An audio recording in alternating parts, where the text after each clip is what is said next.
In the name of health, am I supposed to be eating all this stuff just like that? You mean to say I'm supposed to be eating bell pepper, broccoli, carrots like a rabbit, cucumber, potato, raw, pumpkin, and what about these chilies? Am I supposed to be eating them raw? My God, don't even talk to me. I don't think this is the sustainable one. So, what exactly are sustainable ones? Are there some methods by which I can get into this food easily and remain healthy? Watch on. Here are two steps to two approaches, I would say, to follow raw food diet. One that is based on baby steps, one by one at a time. The second approach, all out. I am going to start off all of this in one go. On January 1st, I make a resolution, okay, this year from tomorrow onwards, I am going to be healthy. That's it. That could be an approach. Is this sustainable? Let's see. I am going to share my thoughts continuing on this fundamentals of raw food diet on the aspects of the philosophy of raw food. What does it intake? Let us see. Now, there ain't a one size fits all approach. Whatever fits for you, you have to take that. And if you go with the approach of baby steps, then there are several ways you could start off. For example, you could start off your breakfast with a green smoothie. That's a very nutritious, healthy food which has got mostly leafy vegetables, some fruits, some fats, hydration, some vitamins coming through lemons, and so on. That could be one way of starting off. Or you could do juicing. I am not referring to juicing of fruits, which is not recommended in the majority of the cases, but I am referring to the juicing through vegetables. So you could do that to start, and you can move up to the next step. You could have your dessert instead of some commercially bought ice cream and chocolates or sweets. You could have fruits as your dessert just before you hit the bed, or maybe a couple of hours, an hour before you hit the bed. You could continue on the next phase using the fruits as your dessert. And once you are comfortable, then you can slightly alter. You could have your morning breakfast or an evening meal with oats. Oats which are overnight left in the refrigerator and soaked become excellent morning meal, and it is heavy, so you could have it as a lunch or an evening snack. Then you can add things to this. Maybe you could add some snacks which are healthy snacks, some healthy sweets. How to do that? I have several recipes posted. You could watch these playlists for some sweets and snacks, and we could be adding more as well. Make sure you are subscribed. After you are comfortable with the morning breakfast and then the dessert, you enjoyed the dessert, right? And then you also took some salads in between for lunch. That could be your next phase. You could add dehydrated snacks, some Crispies. Do you see these wafer like cookies? Yeah, I get to eat all of those. These are all the dehydrated items. So no, it's not boring at all. And replace them for the biscuits and cookies that you may have with your tea. That's a good way of changing things and adding up. You could add raw noodles. Yeah, raw noodles are possible and they are quite tasty when you make them with zucchini with a very small instrument. And if you do not have an instrument of such a kind, you could use a peeler as well and make beautiful noodles. They are quite tasty, believe me. Then you could make some salad dressings. Once you make the dressings, the salads will not be boring anymore. I am not referring to a salad which is consisting of broccoli. I am not referring to a salad which is based on potato. We are referring to very, very delicious dressings. They make up your meal. You start enjoying your meals. Then what do? You go to the next step. And now is the time when you get to add ice creams. Yep, you can add ice creams. Is this an ice cream or an ice? Doesn't fall, right? It is so damn hard because I put it in the refrigerator freezer section. And for 2 days, I didn't get a chance to eat this. But never mind, if I leave it in the regular refrigerator below, I'm sure, in a couple of hours or maybe 1 hour, it will soften up adequately and I will get to enjoy that food. You could have cakes, you could have candies. Orange candy is a beautiful way to start off. You could have all kinds of chocolates. You know what? Once you start researching, you have come to a phase where you start researching and understand what else is available, what else is available, what else is available, and what else is available. Once you start looking for all these alternatives, you will find plenty of them and you keep on adding to your stuff. I would suggest go slow. First month, green smoothies, juices. Second month, add your fruit desserts. Third month, maybe you could add some snacks. And fourth month, just replace your regular breakfast. Modify your breakfast with a sumptuous oatmeal meal, maybe some fruit salad, maybe a green smoothie, maybe a juice, maybe a combination of all of these. Now, the way I look at baby steps approach, how do we benefit from this? The best part of baby steps approach is you can start off today. Yes, right, today you can start it off. Whatever you have at your home, start off with what is available. You could do that. That's the best part of baby steps. You don't have to plan a hell lot. It is an easy start, sustainable. Hey, today I do not have spinach at my home. Okay, I make some juices. I don't have either of them. Okay, maybe I'll add some oats for today breakfast. It's an easy start and it is sustainable.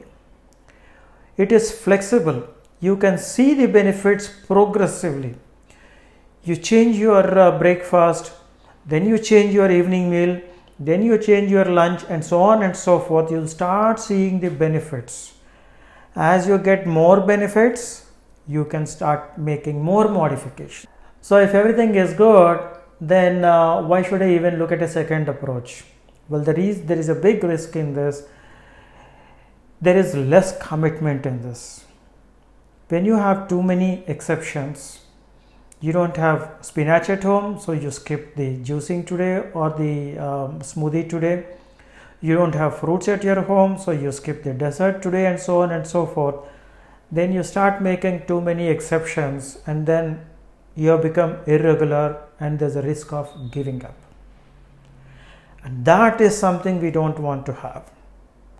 So if this approach looks like a risky approach to you because you may not be as disciplined, then the second approach of all-out approach could be useful to you. What does it entail? Let us see. The all-out approach starts like this. One fine night or one fine evening, you decide tomorrow onwards, for 30 days I am going to practice this strictly. If it means referring to eating the green bell pepper raw just like that, yeah, I'm going to do that. I'm going to do that strictly for 30 days.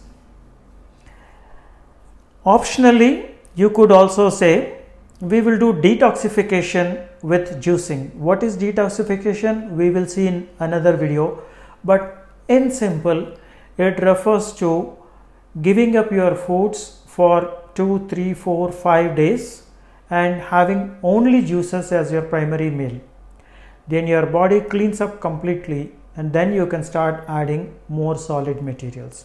But this is optional. You don't have to do it. I did not do it myself. One important thing when you do the all-out approach is you actually chart out what foods you are taking, what nutrients are they adding up. Just because you happen to have pumpkin at your home doesn't mean that you are okay to eat the pumpkin and that's your meal for the day. No, that's not how it works. You are supposed to plan it in such a way that you have a good quantity of carbohydrates, a good quantity of proteins, a good quantity of fats, a good quantity of vitamins, a good quantity of minerals, a hell lot of fiber, hydration, so on and so on and so on and so forth. So that means you need to chart it out exactly what you are going to eat. Track your food. I had done it in a spreadsheet when I did it initially a long time back. Tracking is very important if you go for an all-out approach, because you need to ensure you have those foods at your home or at office, whatever works, and your total intake does contain all the nutrients. Now this does not mean that you need to have X percentage of each of these for each of the days. In general, you need to ensure that you are consuming all of these nutrients. That is important. And what does it involve further? It actually requires you to make a sustainable plan for 3 months after the 30 days.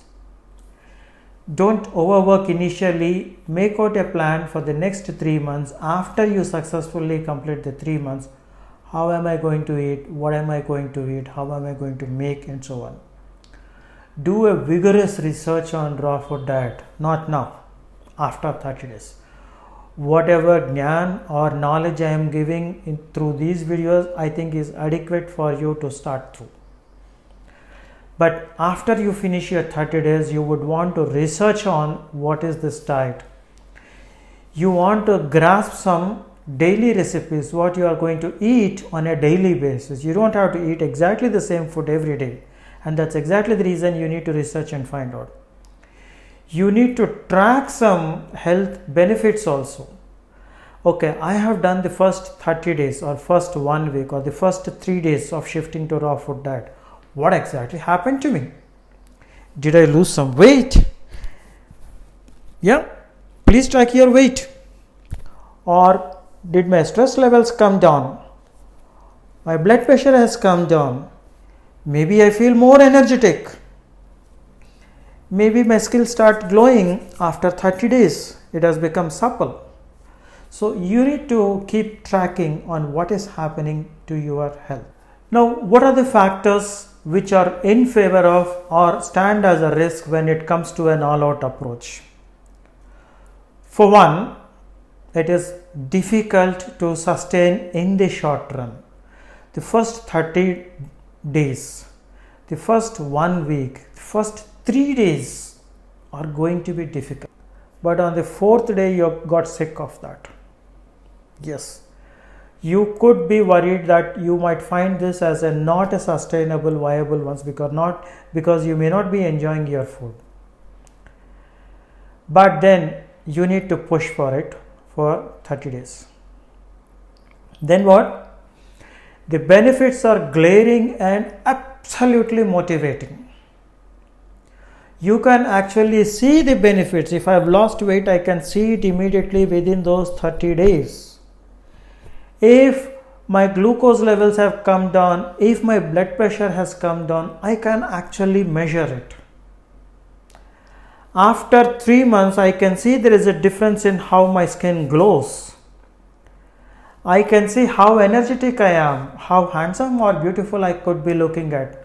You will actually be noticing all of these differences after 3 months. You need to hone your cooking, actually uncooking skills. So different recipes, you will have to gain some certain skills. You need to learn about different recipes. And here is the important part. You need to plan for shopping of the foods. What groceries do I need? Do I have the cashews that I require for 4 days from now?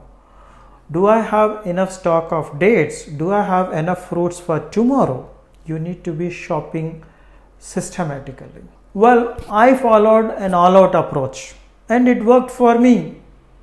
Maybe it works for you, maybe it doesn't. We are all different. So we need to follow different practices, different approaches, what works for us. For many people, baby steps could work and has worked. You may want to try. But if you are the guy of digital 0 or 1, then you could do the all out approach. I know your time is very, very important. It's very difficult to give, couple of minutes, 10 minutes for something. It has to be useful to you. If it did make any sense to you, anything useful at all, please click on that like button and subscribe to my channel if you haven't already. Have a nice day or evening, whatever is left to you. Bye bye.